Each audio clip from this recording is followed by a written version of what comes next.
I see a lot of atrocious movies in the movie theater. I do it on purpose. I excitedly go there, enthusiastically pumping my fist at the newest pile of garbage that I'll be watching. And I know they're going to be horrible going into them. But I still do it, because I find a sick pleasure in it. I'm pretty sure I'm the exact demographic they're marketing these revolting, stinky piles of dog shit to. And I don't mind eating it with a smile on my face most of the time, because I enjoy making fun of them. But sometimes I see good movies too. And that's the case with today. I saw A Quiet Place day one. I liked the previous two Quiet Place movies, so I had high expectations for this one, and I'm happy to say they were met. I expected it to be good. It was good. Case closed. Let's go into why it was good. It does what I think the other two movies did very well, which is really sell you on intense situations. So you already know the shtick of this series by now, where there's these monsters that are on the planet now. The world has fundamentally ended for the most part. There's still pockets of humanity left, and they can't make a peep. They can't so much as fart without a monster jumping on them, mauling them, tearing them to pieces. So it's always high stakes whenever a sound is made, and they have to do their best to not squeak out any decibels. And I think that leads to some really creative scenes, and Quiet Place Day 1 has many such situations. So this is, as the name would imply, the very first day that the monsters hit the planet. They come in on these fucking asteroids, they blow up, and then all of these monsters start swarming all over the city. They got these long arms looking like fucking Slender Man. They just start slapping people who start screaming, and we follow a character who's smack dab in the middle of it with her trusty sidekick, an adorable cat. The main character has cancer, and she's been in hospice nearing the end of her life, and all of this starts happening. So she is with her cat tackling these very tense situations and meets someone else who really tags along with her, and they grow a great connection and have great chemistry together. His name is Eric. Now, I'm trying to avoid spoilers here for the most part, but since the main character has been dealing with cancer and is already nearing the end of her life, she wants to spend her final moments trying to basically recapture the magic of what she remembered from her childhood, so she wants a piece of pizza from a very special place in her heart. And her and Eric and her cat then engage in this mission, this quest to go get that piece of pizza. And that's all I'll say about the story without getting into spoilers. It's a really beautifully told narrative, honestly. I was very surprised with just how much I ended up caring about all of the characters. And I think something that really helped is the cat. Now, you could argue that it's kind of cheap to use animals to elicit an emotional response from the audience, because everybody loves seeing a cat or a dog on screen, and they're always constantly on the edge of their fucking seat, wondering, praying, hoping that nothing bad happens to the animal.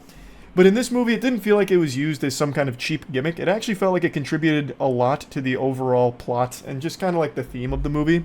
But I do have a bit of a complaint about that, because the cat is unrealistic. It's not, that cat's not real. It's got to be like an animatronic or something. I have a cat, Io, and she would not act like this cat. So in a world where you can't make a noise, Io would be fucking screaming and shouting all the time just out of spite.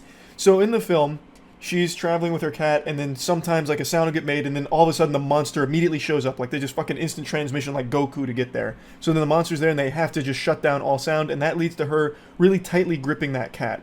And the cat doesn't make a noise. Nothing.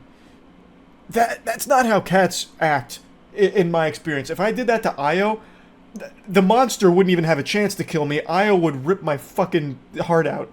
She would be hissing and shouting and just clawing me to pieces. I would just be like insta-gibbed like it's Team Fortress 2, and the monster would probably be afraid of my cat. Like I don't think the cat was acting like a real cat would. Being like gripped like that, even taken underwater at certain times and still not making a sound when brought back out of water. So this cat's got some kind of superpowers, or maybe it's extremely smart and it immediately understands that the monsters hunt by sound, so it knows not to make sound. And in that case, it's an extremely fucking smart cat. But anyway, that was one of those things where I was like, oh, there's no way. There's no way. And also the cat is kind of omniscient. So there's a couple times where the cat runs away, like really runs away.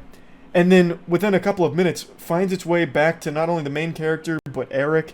The cat just knows where everyone is at all times. It has like an unlimited UAV kill streak from Call of Duty and can just immediately find the people that it needs to find with no problem. But it's a fucking movie. I get it. It's not supposed to be like extremely realistic, but it's just one of those things that really stood out to me. Aside from some of that with the cat, though, I really think the whole movie is just very well done. I really enjoyed it. It's not like a horror movie or anything, so I don't know if anyone has that perception going into it, because some of the marketing material makes it seem like it's supposed to be. It's really not. It's much more of just like a thriller movie where, there's high stakes. It's intense, but it's not scary per se. Unless you really find the monster design off-putting, which it's supposed to be, so that's totally fine. But I would never classify this as like a horror film, to be honest. Not that it needs to be. I think it excels at what it aims to do. I really thought it did a great job of telling an extremely emotional story and telling it really, really well. There was a lot of great action sequences that took place. There is a couple of times where I had to question how the fuck the monsters could hear one thing but not the other. Like, there's a couple scenes where someone's breathing right in the face of the monster, and like other times they can hear the sound of like a Coke can being gently pushed by a light breeze from across the entire fucking city, but not the breathing in their face. So it's just, it's not a big deal. It's not the biggest deal in the world. But I just wanted to point that out, because sometimes it felt like they couldn't hear things when it was just convenient to not hear them. And no, I guess in a couple of those scenes they were distracted, to put an argument against myself here. Overall, though, I really liked the movie. I thought it was very good. I've got no real complaints about it, like nothing serious about it that I could complain about and say I didn't like. So yeah, plugging this into the moist meter, I think I'll give it like a comfortable 85-ish%. I think it's a great watch. I think if you've liked the previous two Quiet Place movies, you'll probably like this one. I don't think it does anything crazy that the genre hasn't explored before, but everything it does well, and you get kind of what you're expecting from the Quiet Place universe, which I'm always pretty pleased with. So yeah, that's about it. So yeah. Nope, quick fake out. I actually just remembered one other thing I want to mention. When coming into this movie, I thought it was going to explain like how the whole world fell to the monsters, because one of my big complaints about the first Quiet Place, and it's not, I'm using the word complaint really loosey-goosey here, but one of my nitpicks on the first movie was how you actually fight against the monsters, and what they discover is something I feel like humanity would have immediately discovered the second that these creatures showed up and they realized they could hunt by sound.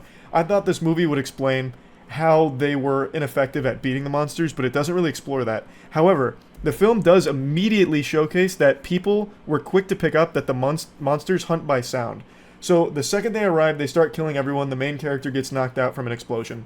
When she comes to, within like the next scene or two, there's helicopters that fly overhead with megaphones telling people, don't make a sound. Don't make noise. Like, be as quiet as you can possibly be. Silence is fucking golden type thing. So the military, at least, immediately recognized that it's sound. Like, that's how they hunt. It's purely based on sound.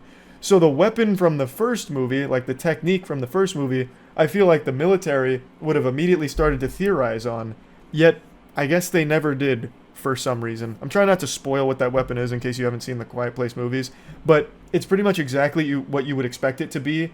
If it was a creature that hunts by really intense hearing, how are you going to fight back against that? I think the answer to a lot of people will probably be obvious and ring a bell right away. So this movie doesn't really explore how the world falls. It's more so a very personal story between three characters, including the cat, and their journey together through this perilous situation. And I think that's great. I think they do a wonderful job with it. I did want to mention that, though. So that's really about it. So yeah.